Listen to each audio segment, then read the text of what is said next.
All right, let's talk about AI. We hear about it all the time, and it can feel like this, I don't know, this magical, complicated thing that just happens. But the truth is, it's not magic at all. It's built, piece by piece. And it's built by a huge global community. So let's get into what that really means. Okay, so we all know AI is powerful, right? I mean, you see it everywhere. It's writing stuff, making incredible art, solving problems we couldn't before. But what's the secret sauce? What's that one secret ingredient that makes it all tick? So before I just give away the answer, I want you to look at this number. 52.5 billion. That's billion with a B. And that's not the total of everything. That's the number of data points in one single collection of text. Just one. That insane scale. Well, that's a pretty big clue right there. And yeah, you guessed it. The secret ingredient, it's not some super complex algorithm or a secret line of code. I mean, that stuff is important, for sure. But the real fuel, the thing that powers all of this, it's data. Just staggering, colossal amounts of data. So in the AI world, we call this stuff training data. And honestly, the best way to think about it is like this. Imagine an AI as a student. The training data is its library. The more books it reads, or in this case, the more text, images, and sounds it gets to see, the smarter and more capable it gets. Simple as that. Okay, so if an AI needs a library the size of a planet to get smart, that leads to a pretty obvious question, right? Where on earth do you find a library that big? Where does all this data actually live? Well, for a massive part of the AI community, the answer is this place called the Hugging Face Hub. Think of it exactly like a giant public library for AI.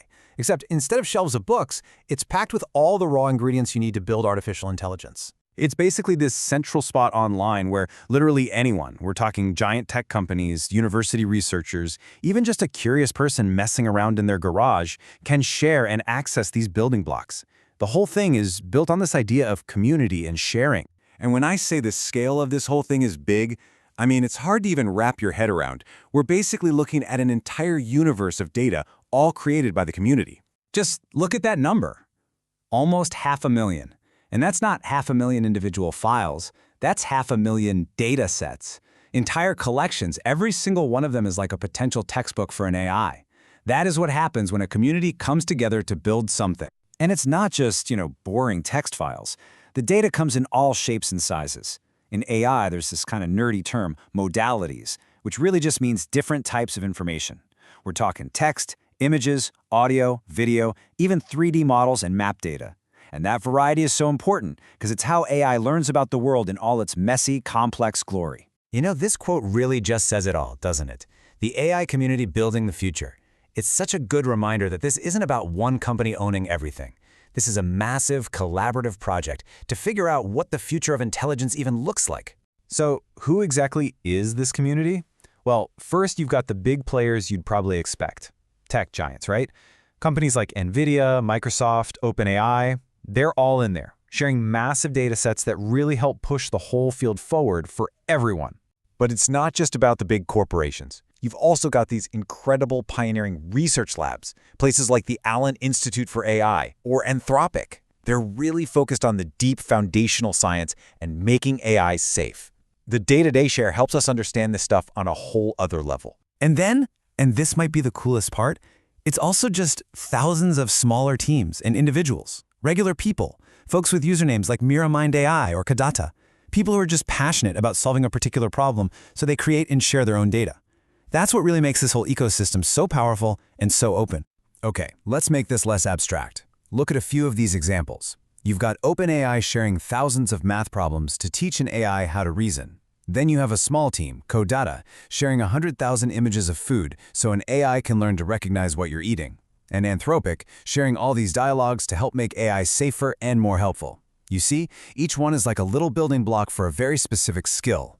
So what's the big takeaway here? The point is, having this huge shared library of data, it isn't just a nice to have. It's not just convenient. It fundamentally changes the entire game. It's about how we build the future, and the key is that we're doing it together. I mean, think about the old way of doing things. Research was all siloed off. Every company kept its data secret, locked away. Progress was slow, and people were constantly reinventing the wheel. This new way, it's the total opposite. Research is out in the open, data is a community resource, and progress just skyrockets because everyone can build on everyone else's work. And that's really why this matters so much. This shared library takes the single most important ingredient for AI, that data, and makes it available to pretty much everyone. It totally levels the playing field. A single developer working from home can now access the same kind of resources as a giant corporation. That's a huge deal. So let's just end on this idea.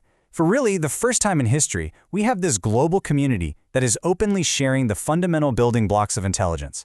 The library doors are wide open, and it's getting bigger every single day. So the really big question isn't how anymore, it's what do we want to build next?